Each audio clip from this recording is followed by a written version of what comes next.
పౌలు భక్తుని అసలు పేరు సౌలు. ఇతడు హెబ్రీయుడు, బెన్యామీను గోత్రములో పుట్టి పరిసయ్యుడుగా ధర్మశాస్త్రం ప్రకారం జీవిస్తూ అనింజుడైన వాడు. అయితే ఇతడు సంఘమును శిష్యులను బెదిరించుట, హత్య చేయుట ప్రాణాధారముగా భావించినవాడు. ఆ విధంగా శిష్యులను, స్త్రీలను, సంఘమును బంధించ వెడుతూ ఉన్న సౌలును యేసు ప్రభువారు ఎదుర్కొన్నాడు. ఒక గొప్ప వెలుగు అతని చుట్టూ ప్రకాశించింది. ఆ వెలుగుకు అతడు నేల మీద పడి ఒక స్వరం విన్నాడు. ఆ స్వరమే, సౌలా సౌలా, నీ వేళ నన్ను హింసించుచున్నావు అని.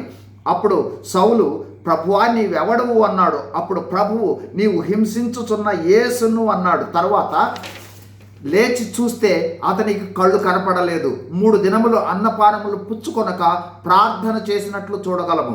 అతని మారు మనసు అనుభవం తన సాక్ష్యమును బట్టి కొంత గమనించగలము. పూర్వము దూషకుడను, హింసకుడను, పాపులలో ప్రధానుడను అని ఎంతో పశ్చాత్తాపంతో ప్రార్థన చేసి ఉండవచ్చు. అంతేకాదు, తెలియక అవిశ్వాసము వల్ల చేశాను కావున కనికరించబడ్డాను అని చెప్పాడు. ఈ లోతైన పశ్చాత్తాప అనుభవము సౌలులో గొప్ప మార్పుకు కారణమైంది. ఆ మార్పులు: 1. యేసు ప్రభువారిని సొంత రక్షకునిగా అంగీకరించి బాప్తిస్మం పొందాడు. 2. అననీయ హస్త నిక్షేపణముతో పరిశుద్ధాత్మతో నింపబడ్డాడు. 3. అన్యజనుల ఎదుట, రాజుల ఎదుట, ఇశ్రాయేలీల ఎదుట యేసు ప్రభు నామమును భరించుటకు సాధనమయ్యాడు. 4. సువార్త ప్రకటన, అందులోనూ అన్యులకు సువార్త ప్రకటన కోసం తన జీవితము ప్రతిష్ఠించుకున్నాడు. 5. అపోస్తులలో ఒకరిగా గుర్తించబడినాడు.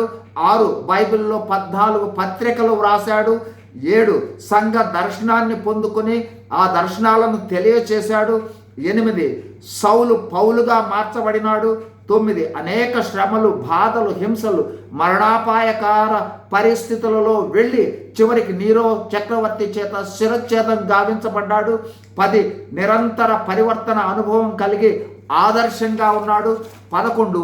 నేను క్రీస్తును పోలి నడుచుకుంటున్న ప్రకారము మీరు నన్ను పోలి నడుచుకొనుడి అని బోధించాడు. ఈ మాట అన్నవారు బైబిల్లో ఎవరు కనిపించరు.